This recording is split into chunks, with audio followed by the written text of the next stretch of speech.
নমস্কার দর্শকবৃন্দ। বকেয়া ডিএর পাশাপাশি কমপক্ষে 10% হারে সুদ দিতে হবে রাজ্যকে। সুপ্রিম কোর্ট কি বলল? সাম্প্রতিক প্রকাশিত এই প্রতিবেদনটি আমরা বিস্তারিত জেনে নেব। বৃহস্পতিবারও ডিএ মামলা শুনানিতে সুপ্রিম কোর্টে জোরালো সওয়াল করলেন রাজ্য সরকারি কর্মীদের আইনজীবীরা।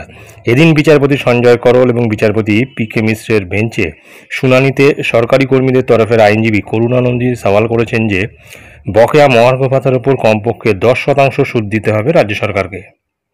ডিএ মামলার জট খুলল না বৃহস্পতিতেও। রাজ্য সরকারি কর্মচারীদের সংগঠন ইউনিটি ফোরামের আহ্বায়ক দেবপ্রসাদ হালদার বলেছেন, সুপ্রিম কোর্টে শুনানিতে তাদের আইনজীবী বলেছেন, পঞ্চম বেতন কমিশনের আওতায় যে পরিমাণ ডিএ বকেয়া আছে তার পুরোটা মেটাতে হবে রাজ্যকে, একই সঙ্গে 10% হারে সুদও দিতে হবে।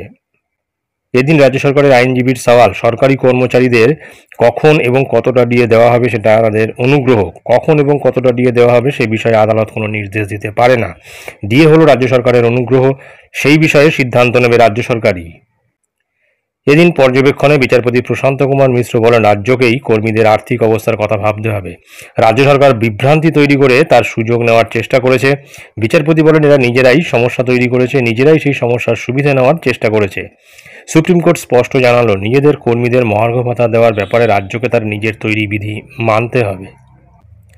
মামলাকারী রাজ্য সরকারি কর্মচারীদের সংগঠন কনফেডারেশন অফ স্টেট গভর্নমেন্ট এমপ্লয়িজের আইনজীবী বিকাশ রঞ্জন ভট্টাচার্যের সওয়াল, পঞ্চম বেতন কমিশনের সুপারিশে বলা হয়েছিল যে কেন্দ্রীয় সরকারের সঙ্গে রাজ্য সরকারের ডিএর যা ফারাক তা মিটিয়ে দিতে হবে।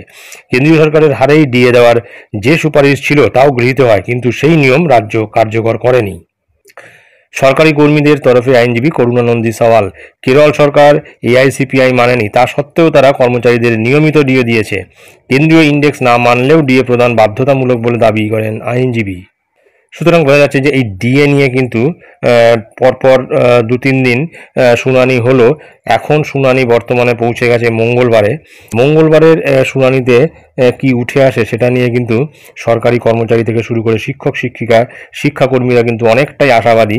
তাদের মতে ডিএ মামলার বিষয়ে কিন্তু সরকার একটু ব্যাকফুটে আছে এবং চাপ তৈরি হচ্ছে রাজ্য সরকারের ওপরে। রাজ্য সরকার যে সমস্ত তথ্যগুলো বা যে সমস্ত কারণগুলো বলছে ডিএ না দেওয়ার পিছনে, সেগুলোকে কিন্তু মান্যতা দিতে চাইছে না কর্মচারী সংগঠনের আইনজীবীরা, কেননা সেই কারণগুলো কিন্তু ধোপে আদৌ টিকছে না। তো দেখা যাক মঙ্গলবার দিন এই মামলার শুনানিতে কি উঠে আসে। এটাই ছিল গুরুত্বপূর্ণ আপডেট যা আমি আপনাদের সঙ্গে শেয়ার করলাম। ধন্যবাদ।